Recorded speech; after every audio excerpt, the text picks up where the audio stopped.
उस समय मेरे पास और कोई विकल्प नहीं था। हम इसे इंग्लिश में बोलेंगे I had no other option at that moment. I had no other option at that moment. उस समय मेरे पास और कोई विकल्प नहीं था। I had no other option at that moment. Option का मतलब होता है विकल्प।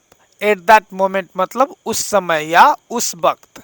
ठीक है, इसलिए मुझे बायोलॉजी चुननी पड़ी। That's why I had to choose biology. That's why I had to choose biology. इसलिए मुझे बायोलॉजी चुननी पड़ी। देखिए हम इसे एक साथ में बोलेंगे I had no other option at that moment. That's why I had to choose biology. उस समय मेरे पास और कोई विकल्प नहीं था, इसलिए मुझे बायोलॉजी चुननी पड़ी। मेरे पिता चाहते थे कि मैं एक अच्छा डॉक्टर बनूं। My father wanted me to be a great doctor. My father wanted me to be a great doctor. My father wanted मतलब मेरे पिता चाहते थे me to be a great doctor, कि मैं एक अच्छे डॉक्टर बनूं। ग्रेट डॉक्टर मीन्स अच्छे डॉक्टर। मेरी अनुमति के बिना कभी भी मेरे कमरे में प्रवेश मत करना। Don't ever enter my room without my permission. Don't ever enter my room without my permission. Enter हम जब लगाएंगे तो इन नहीं लगाएंगे, एंटर इन माई रूम नहीं होगा। एंटर का मतलब ही होता है किसी चीज का अंदर घुसना। ठीक है, मेरी अनुमति के बिना मेरे कमरे में घुसने की तुम्हारी हिम्मत कैसे हुई। हम इसे इंग्लिश में बोलेंगे how day you enter my room without my permission. How day you enter my room without my permission. Without my permission मतलब मेरे अनुमति के बिना या मेरे इजाज़त के बगैर, बिना। ठीक है, हाउ डे यू तुम्हारी हिम्मत कैसे हुई।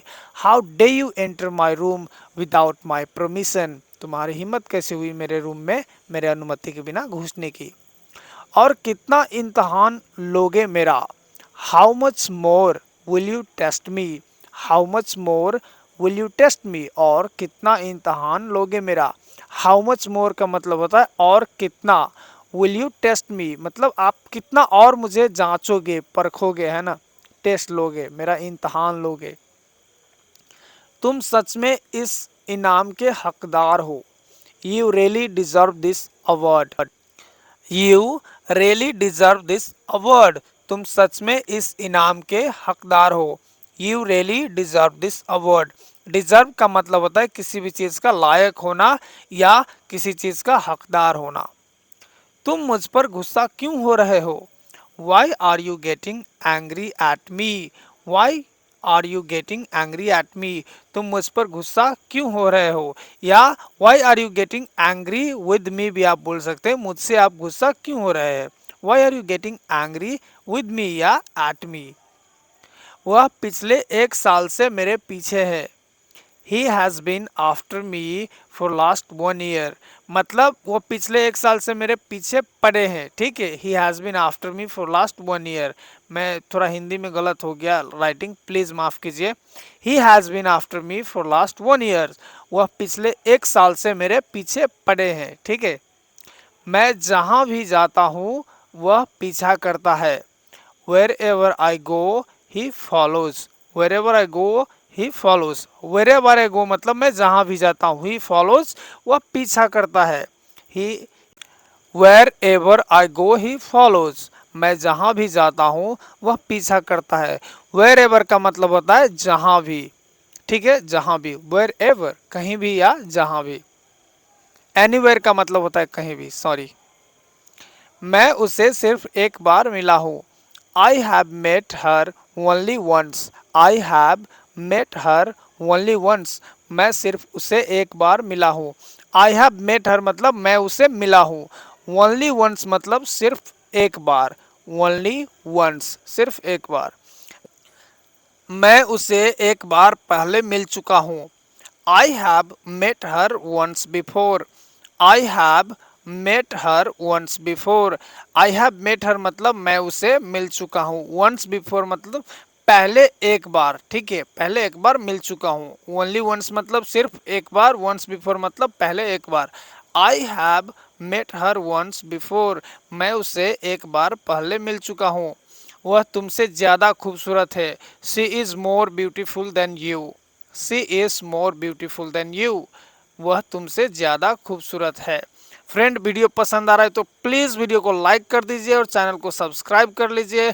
ऐसे ही वीडियो मैं आपके लिए लेके आता रहूंगा और आपको मैं इंग्लिश सिखाता रहूंगा। वह समझदार भी है और पढ़ी लिखी भी। She is sensible and educated also. She is sensible and educated also. Sensible का मतलब होता है समझदार, ठीक है। एजुकेटेड मतलब पढ़ी लिखी। वह उच्च शिक्षित है इसलिए वह समझदार है। She is highly educated that's why she is sensible. She is highly educated that's why she is sensible. वह उच्च शिक्षित है। उच्च शिक्षित मतलब का मतलब बहुत ज़्यादा पढ़ा लिखा है, हाई क्वालिटी का, जैसे पीएचडी हो गया, मास्टर हो गया। तो ज़्यादा पढ़े लिखे वैसे भी ज़्यादा समझदार होते हैं, है ना। तो आप कह सकते हैं सी इज हाईली एजुकेटेड मतलब बहुत ज़्यादा पढ़ा लिखा है। She is highly educated that's why she is sensible. क्या कोई मेरे सवाल का जवाब दे सकता है? Can anybody answer my question. Can anybody answer my question. क्या कोई मेरे सवाल का जवाब दे सकता है? Can anybody answer my question. Can anybody answer my question. क्या कोई मेरे सवाल का जवाब दे सकता है? कैन एनी बॉडी आंसर मतलब क्या कोई जवाब दे सकता है। माई क्वेश्चन मतलब मेरे सवाल सवाल का। क्या कोई जानता है कि इस पते पर कैसे पहुंचना है? Does anybody know how to get to this address. Does anybody know how to get this address. Does anybody know मतलब क्या कोई जानता है, how to get to this address इस पते पे कैसे पहुंचना है। कोई मेरे सवाल का जवाब नहीं दे सका। Nobody could answer my question. Nobody could answer my question. ये कुड है, क्लाउड नहीं है, ठीक है। इसमें एल साइलेंट है। COULD could. Nobody could answer my question. ये कैन का पास्ट भी होता है, ठीक है। कोई नहीं दे सकता मतलब nobody can answer my question. कोई नहीं दे सका। Nobody could answer my question.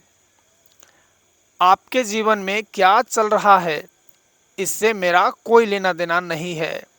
I have nothing to do with what is going in your life. I have nothing to do with what is going in your life. मेरे इससे कोई लेना देना नहीं है कि आपके जीवन में क्या चल रहा है। What is going in your life मतलब आपके ज़िंदगी में क्या चल रहा है। I have nothing to do with. I have nothing to do with का मतलब होता है मुझे इससे कोई लेना देना नहीं है कि आपके ज़िंदगी में क्या चल रहा है। What is going in your life. मेरे पापा मुझे अकेले नहीं जाने देंगे। My father won't allow me to go alone. My father won't allow me to go alone. इससे अलग तरीके से बोल सकते हैं आप, My father won't let me go alone. लेकिन ये ज़्यादा सही रहेगा, My father won't allow me